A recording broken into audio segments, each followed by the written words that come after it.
Hello and welcome back to Chasing Excellence, a show about chasing what truly matters. My name is Patrick Cummings, as always, here with Ben Bergeron.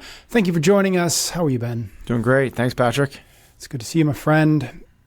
Coming up this here episode, we are going to talk about how to train alone effectively, breaking down 4 of the key things that I've found are necessary to be able to get and stay healthy without a coach or a gym. So I'm excited to get into this conversation. Before we do, real quick, if you would like to get a question into a future episode, we would love it. www.chasingexcellence.email. We send out an email on Saturdays with a link to a form, and that is the best, fastest, and most efficient way to get a question into a future episode. So we thank you folks out there for continuing to send us questions. And the only other thing I wanted to do before we get into this conversation is in our older format, we used to do a lot of shout outs. Folks would send us notes. We don't quite have a home for those yet, but every once in a while, I'm just going to squeeze a couple in. I've got 2 real quick. The first one is from Heather. This is actually a comment after having listened to the episode we did recently that called 4 Simple Steps to Sustainable Weight Loss. She said, the episode really resonated. I've worked out consistently and eaten clean for years, but I've recognized that it is what I do between those things that are defeating me. Lots of sitting in video games. I struggle with depression. And as a single mother who has also cared for parents for 11 years, it's been my only escape. Both my parents have passed now, and it's time to build a life away from the screen. It's a terrible example for my sons who struggle with screens worse than I do. So I just wanted to give you, Heather, a shout out. Thank you, one, for the comment. Thank you for listening. Yeah, great work, Heather. We just wanted to say we're rooting for you. And then the second shout out, this is actually from earlier this year. It got lost in my email inbox, but I just found it. It's from Andrea over in Meridian, Idaho. And she said, I wanted to share that I've transitioned from classroom teaching to our school's K through 5 phys ed teacher. With Ben and your messages, I've developed challenges for our school's community and a bulletin board to go along with it. And she sent me a picture, and it's like she said, it's a bulletin board, and across them are the 5 factors. But the thing I really loved, there's eat, sleep, think, connect, and play. I love play that. instead of move or train. So I just want to give Andrea a shout out. I think she's just wrapping up her school year. So hope you have a great summer. And thank you for your work, and thanks for sending us a note. So cool. Yes. Okay. As I mentioned, we're going to talk about how to train alone effectively. This was triggered from a couple things. One, we got a question a while back, but it's been sitting in the queue, and I'm sort of just waiting to do something with it.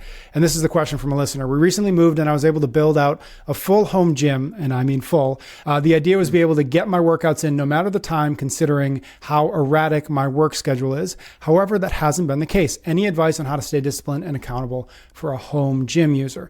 So that was one of the sparks. And then another spark is I was having a conversation with just a friend of mine, and we were talking about how I've basically been training by myself for the last at least 10 years. And so she was just asking me well, how do you do that? Because a lot of people I think struggle with that pursuit.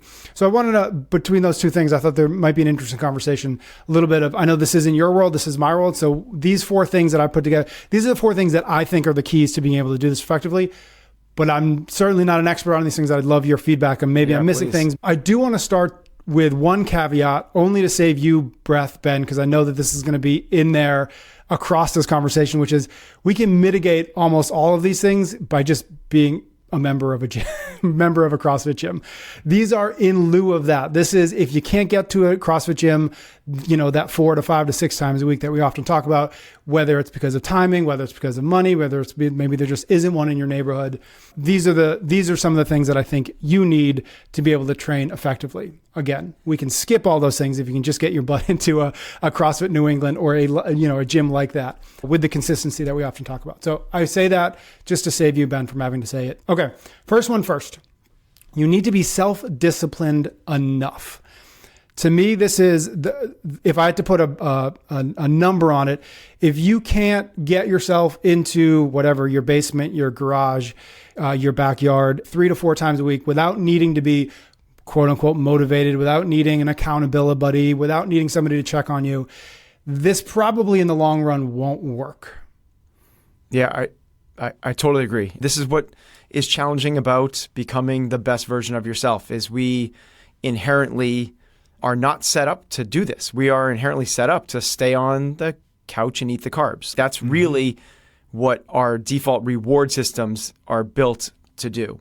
So you have to fight against these pleasure temptations because it's so much more tempting and I'm not even saying, people are like, well, no, it's not the carbs, it's not the couch, it's my work schedule or my kids, or it's this. Yes, it's very easy. It's very, very easy to say something else is more important. Just to back up a little bit, like, why are we even having this conversation at all? We're really trying to break down the framework to what it means to live a fulfilled, meaningful, purposeful, well-lived life. Chase what truly matters. And one of our contentions is that in order to do that, we want to optimize our health. Without optimal health, we're not going to have the operating system will not be running as efficiently as it can. So even with all the endeavors we can, even if we have the rest of the value systems in alignment, we've done the necessary work and we have the necessary discipline, we still will not be able to go at full efficiency.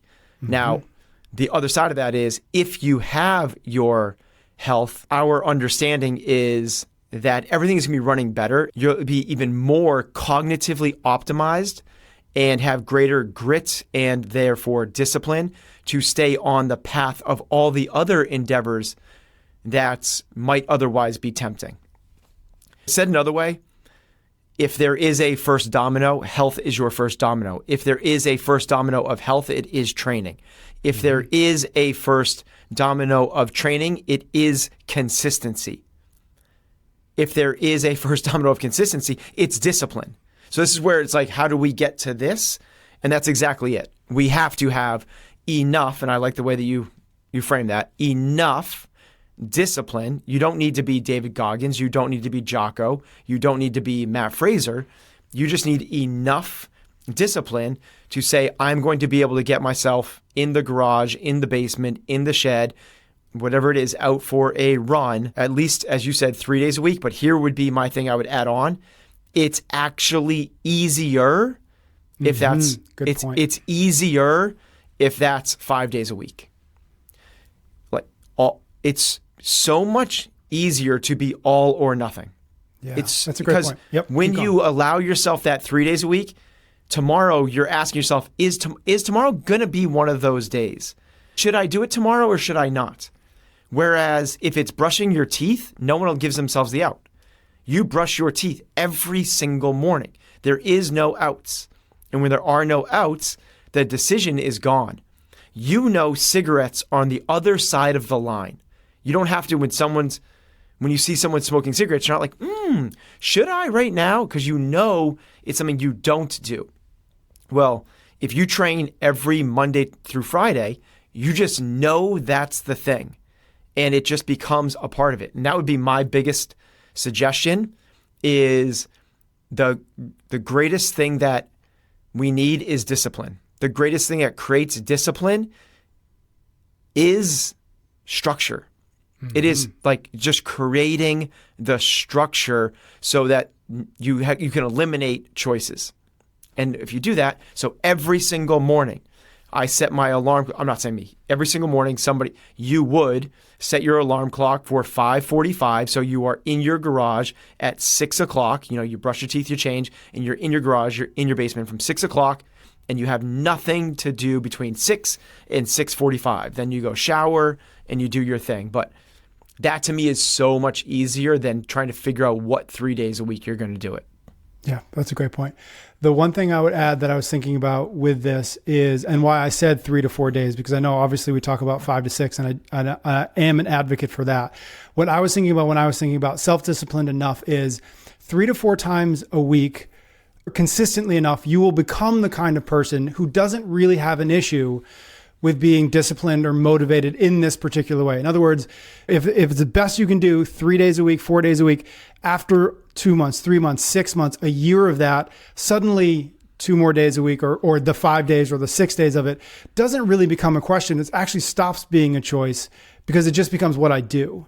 And so that's sort of what I was thinking about, is that's the bare minimum of discipline or motivation or whatever the word you want to use is, because that's going to be the catalyst for the greater consistency, that 4 to 5 to 6 times a week. Mm-hmm. Yeah, maybe it's my own. I think it's easier, and that's the whole thing. I think it's a great point. Yeah, I just hadn't thought about it that way. Yeah, Yes, you can choose to not have ice cream. You have ice cream every single night. You could choose to not have it 3 times a week. Yep. Or you can Man, just be done with that's ice so cream. much harder than just getting ice cream out of the house. Like, it's just not there. It's not a choice. Yeah. It's the same thing as like any alcoholic or anyone trying to quit smoking. It's the same thing with good habits as is bad. Yeah. Like, it's just the same thing. Now, there is a time and a place for small, quick wins and to baby step and to do this in a low barrier way. There is a time and a place for that. I just think that it's easier to make the holistic change and set yourself so it doesn't become a choice. Yeah. Eliminate the choice. Discipline is creating the frameworks and structures to where you don't have to use your willpower. Yeah. That's exactly what I was just going to say. The real discipline is creating the structure and then following the structure so that you don't actually have to make that choice every single day, to your point. I dig that. Cool. Okay, so that was the first key. You need to be self-disciplined enough. The second one, a little bit more practical. You need enough equipment. This is something that I've had a good amount of experience with, equipment. I helped start a couple of equipment companies, so I'm lucky to have a garage full of stuff.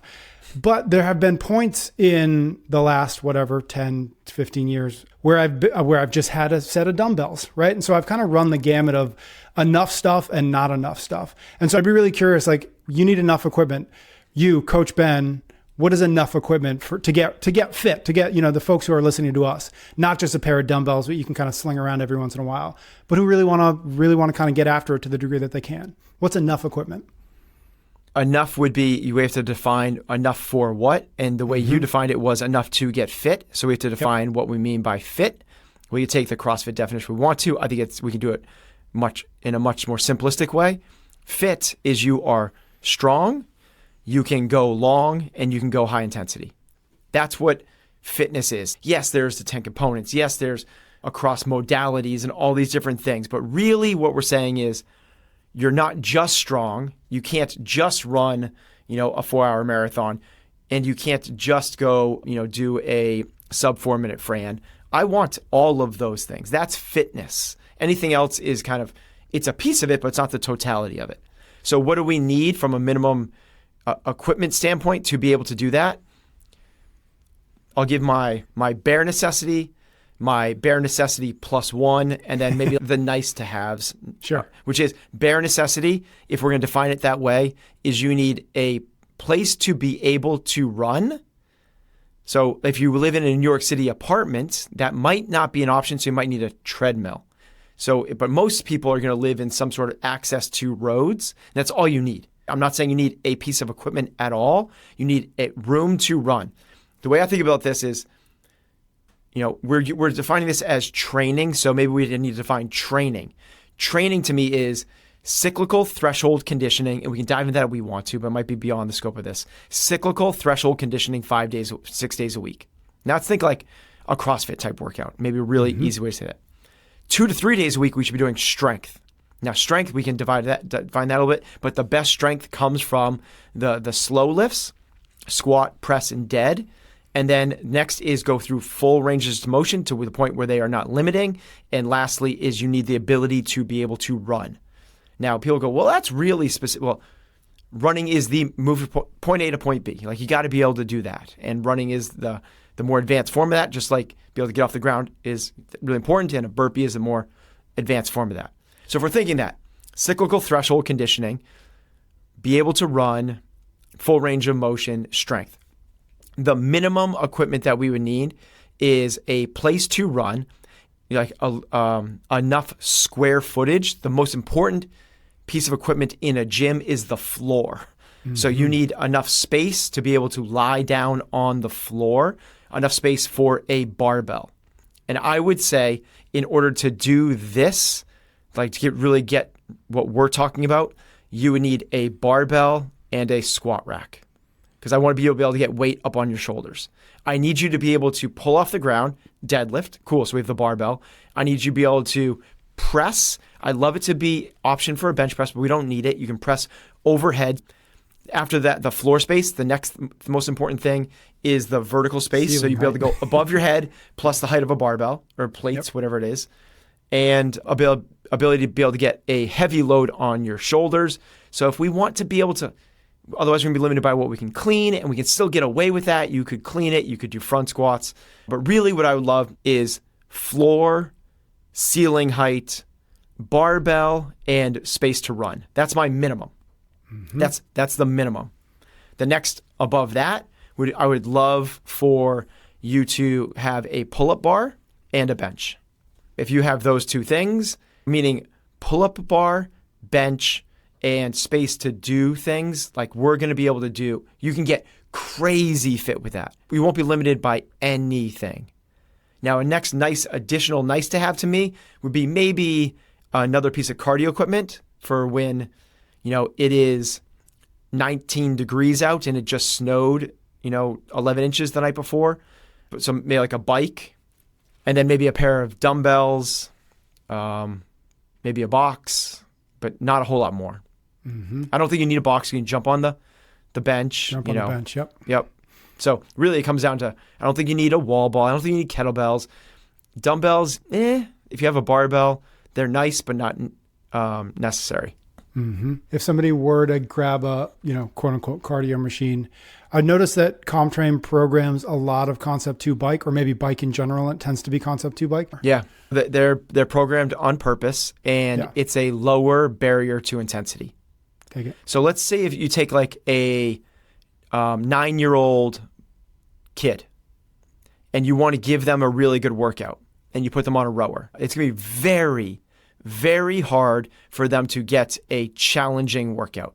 You're essentially throwing them in a pool, right? When you think about like swimming, like it's a water sport. It's so technique dependent. You need a prerequisite level of technique to be able to go hard. The bike, there is technique, but it's so much lower than a rower that the barrier to intensity is just so much lower. We want it to be difficult, but doable. And that's why a bike is so great. Next part about that is we already do so many core to extremity, hip hinge pulling movements that we don't need another one with a cardio equipment.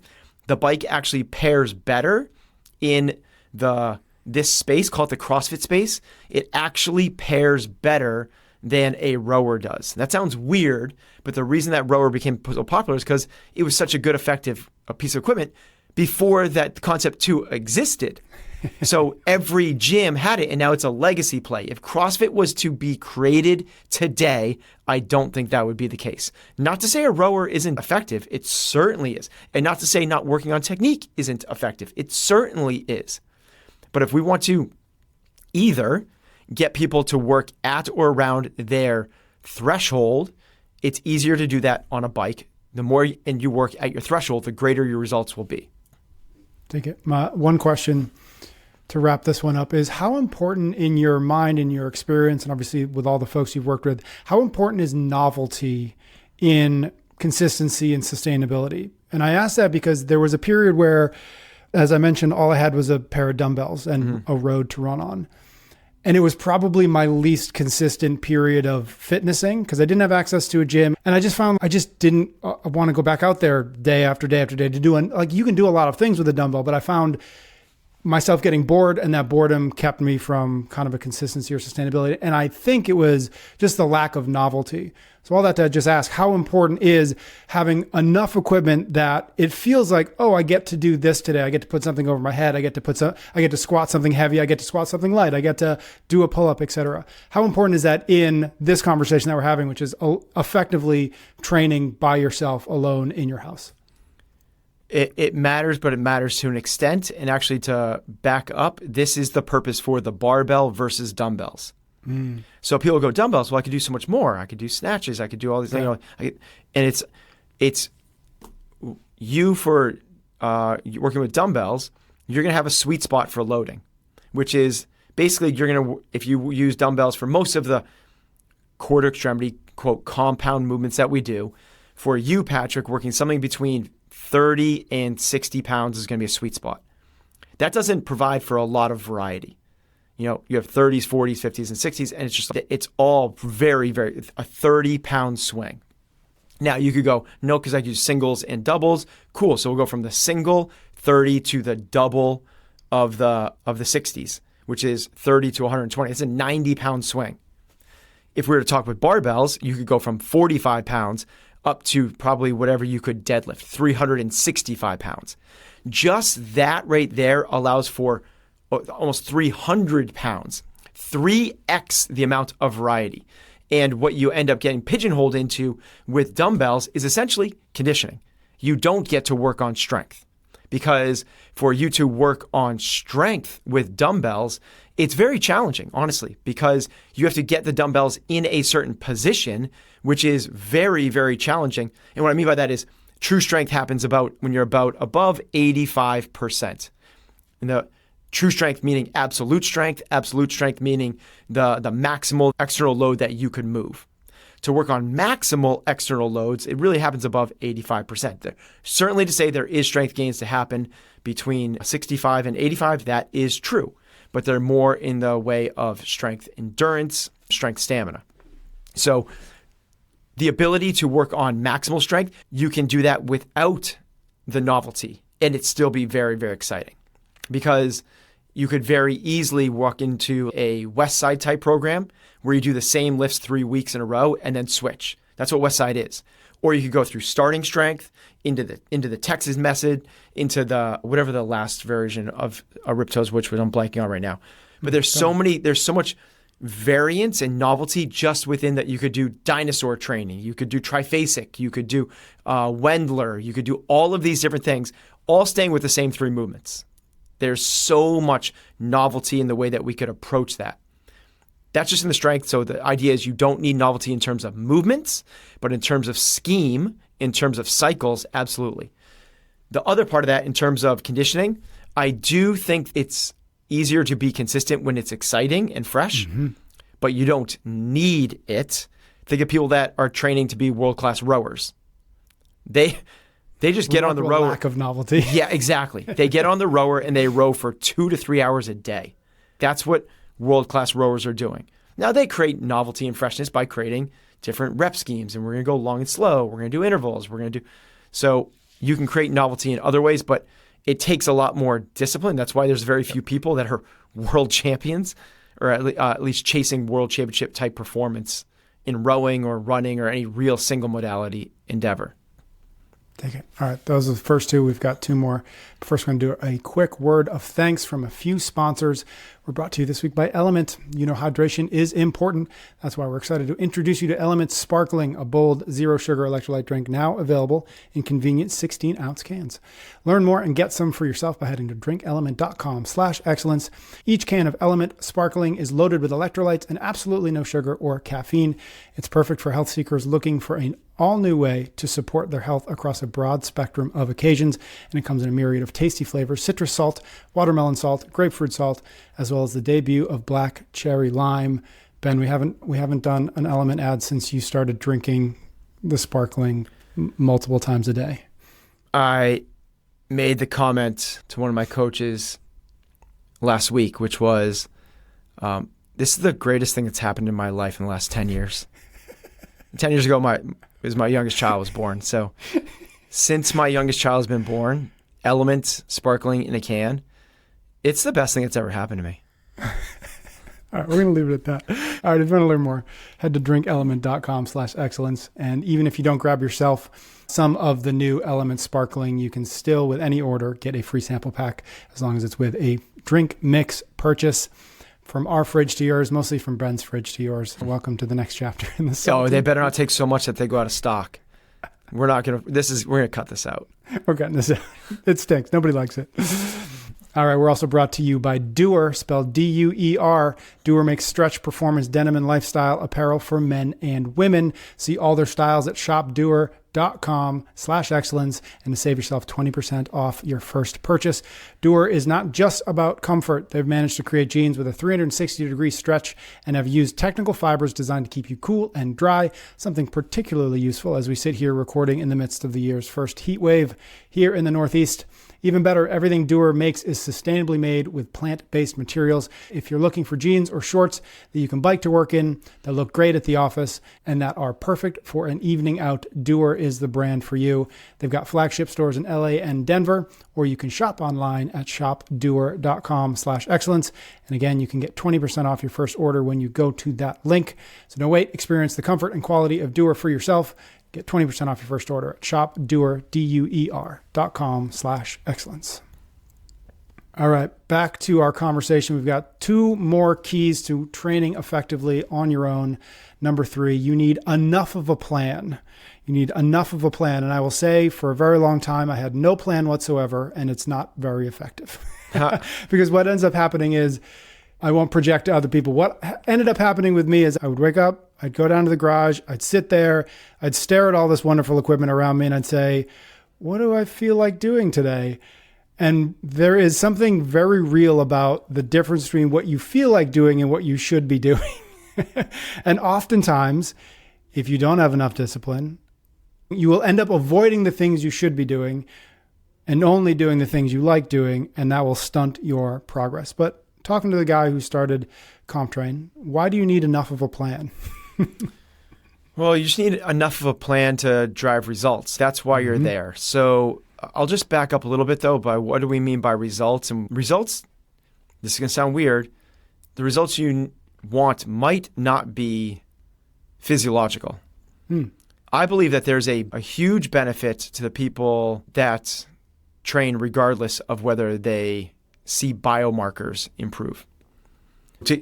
To get biomarkers to move, meaning like you're lowering your body fat, you're lowering your weight, you're lowering your triglycerides, you're lowering your LDL, your ApoB, your resting heart rate, you're raising the good hormones, you're raising your muscle mass, you're raising your VO2 max.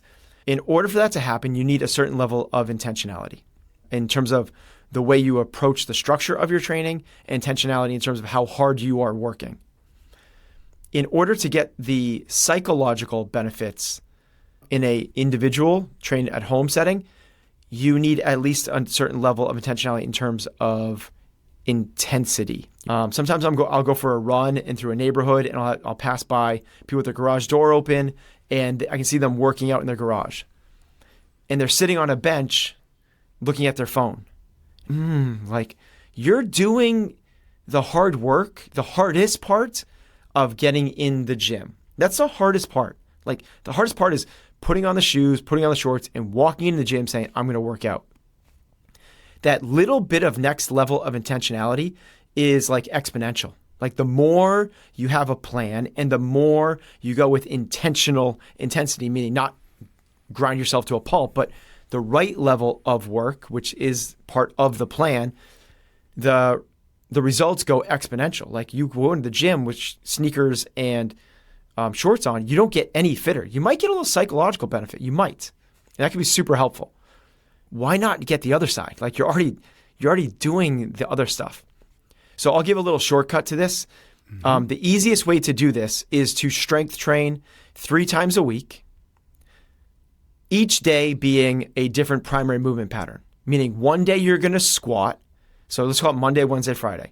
Squat, press, deadlift. Monday, Wednesday, Friday. How you do that, it doesn't really matter that much to me.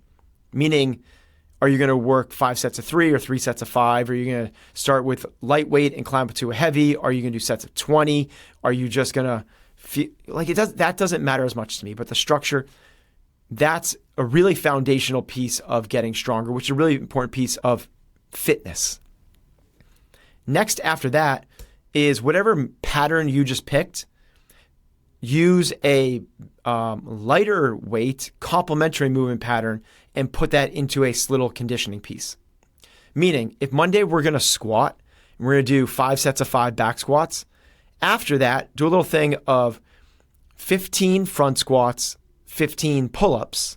So choose the same movement pattern and the complementary movement pattern with it. So a lower body push with an upper body pull are complementary movement patterns. And put that into 5 rounds of 15 of each. Awesome. Or even on the minute, 15 of one on the minute, 15 of the other on the minute. And just that. And the next day, do something that doesn't interfere with what you just did. It won't interfere with the next day. It's really that simple. So the next day, do some rowing intervals and kettlebell swings. And the next day, do some bench press as your strength. And then do some similar movement pattern to that, push-ups and cleans, hang power cleans, or push-ups and run. Like it does complementary, doesn't interfere. And you just kind of follow that sequence. Put a day off here or there, and that's really the structure. That's all you really need, is to make sure that you're creating the stimulus from the different aspects of fitness, that you're getting stronger, you can go longer, and you can go hard. And then from there, make sure that you're allowing yourself a place to recover by not using the same movement pattern over and over again.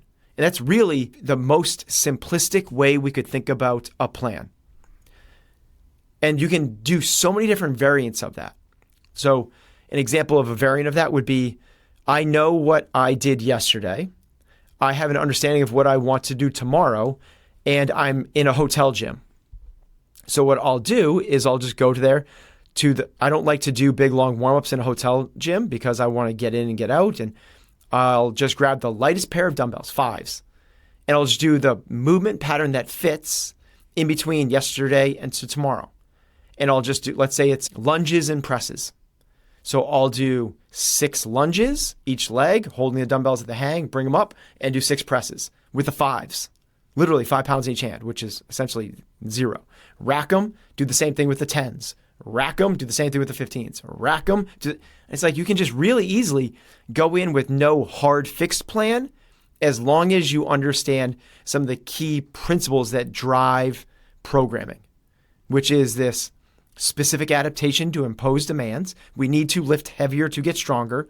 We need to go with threshold training intensity to push that level. And we need to go longer and slower to push out the endurance. We need those 3 aspects of fitness.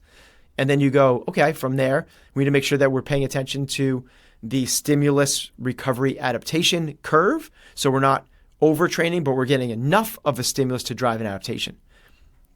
Just there is, if you understand those 2 big principles, you can create some pretty effective high-level programming. Any advice on how to balance what I said at the start of this one? How do I not skip over the things that I should be doing and only live in the place that I like doing? I really like back squats. I do a lot of back squats. I hate thrusters. I don't do any thrusters. Again, presuming that maybe this individual isn't following something like a comp train or another plan like that, mentality, mindset-wise. Any advice for folks who tend to avoid the things that they don't like and or that they're not good at?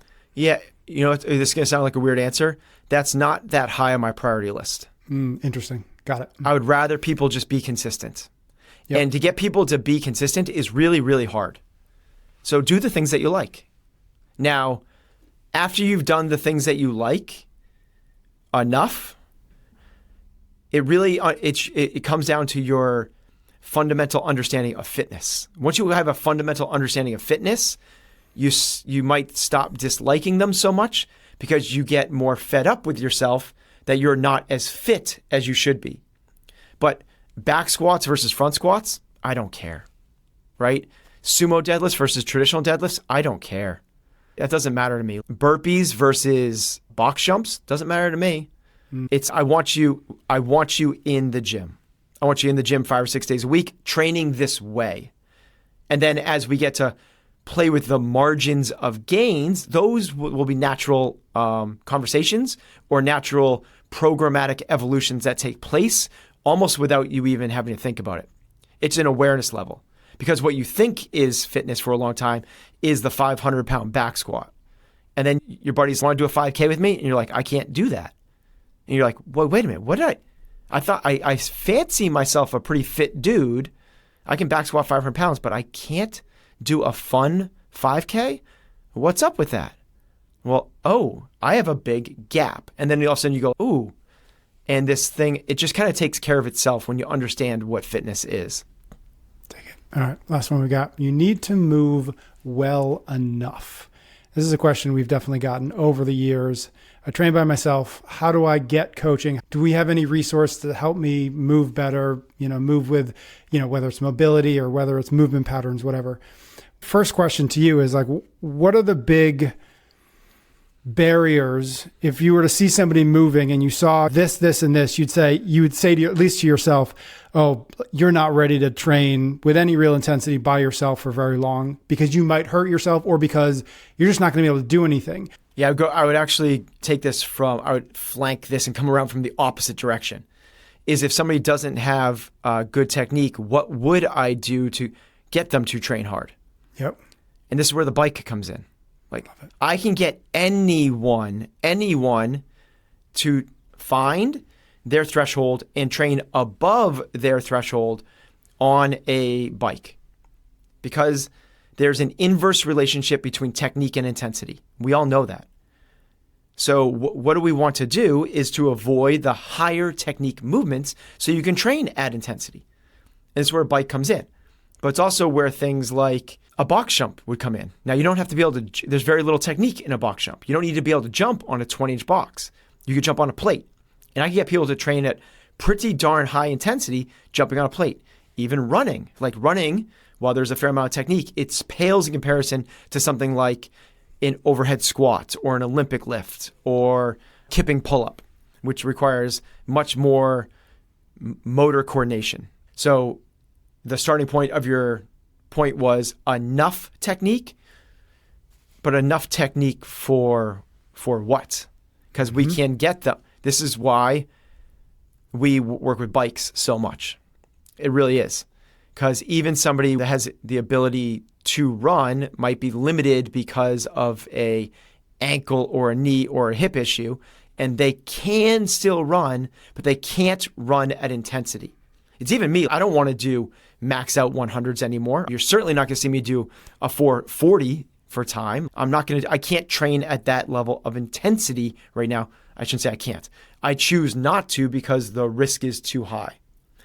And so I can go above my threshold on a bike with very, very little risk. I'm going to be on the floor for 10 to 12 minutes afterwards, but I also know that in an hour or two, I will be totally fine. Mm-hmm. So that's where enough comes in, is you structure your program around that. And basically it goes, okay, you have enough technique, enough of a good movement pattern to bike.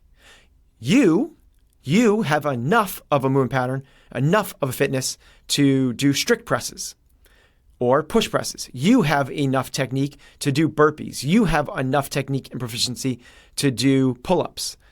You can think of a pull-up. If somebody is really deconditioned, a pull-up isn't a good conditioning tool. It doesn't. Right. How long it takes them to get in and out of a band, or they can't do a pull-up. I mean, you envision that person. Envision the person that's 150 pounds overweight. It's just not a good conditioning tool.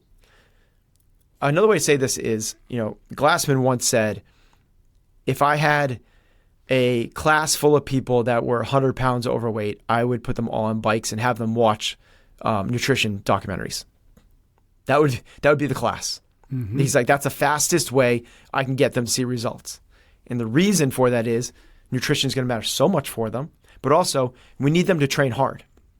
And if you're 100 pounds overweight without even knowing anything about your mobility or your training background, I know the limiting factors that are going to be presented to you when you start to move through bigger ranges of motion that require coordination. So let's just find the things that you do move well enough with right now. A lot of people will be air squatting and or lunging because it takes less mobility, running, biking, press, things like that. I like that reframe too, that flanking. I like that a lot. Mm-hmm. Okay, so that was, you need to be disciplined enough, you need enough equipment, you need enough of a plan, and you need to move well enough. Did I miss anything? Again, I started this. These are the 4 things that I feel like have led to the success that I've had being able to train alone for a good number of years now. Do you feel like there's anything in there? Is there a 5th? Is there a revision in there you would make? I would make it goes into the equipment piece, but it's actually like a bolt. Maybe it's a 4A. Is just make the environment as amazing as you can. So, make it a place that you're excited to be in. So whatever that is, get the rubber flooring, right? Mm-hmm. Get the sound system, move the cars out of the garage, right? Whatever it is, if it's in the shed and the lawnmower and fair point. is still in the shed, you're not going to be as that pumped to be there. Like the environment matters so much. A kind of subset to environment is you won't have any training partners with you. So it's going to be very challenging to train. This is me. Like during COVID, it solely popped up. I just went in the gym and trained easy. I still trained 5 or 6 days a week, but lost so much fitness because I lost the group effect. The group effect is a psychological phenomenon, really, that makes people train harder, more consistently when you're around people that are around your ability level. So I'm not saying go recruit the neighbors, go recruit your spouse. This is a place for something like CompTrain, where you know that you're going to be posting scores and other people are going to be posting scores. That now you are part of a community where your results matter. So I would say those two things, environment and manufacture the group effect. Dig it.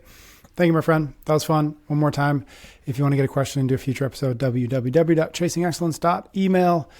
We send out an email on Saturdays with a link to a form. You can submit as many questions as you'd like. And you can also, if you are so inclined, join us on the premium side of things. You'll get ad-free episodes, more content, more conversation, and more chasing. Link is in the show notes if you are curious about any of that. We will be back soon for a new episode of Chasing Excellence.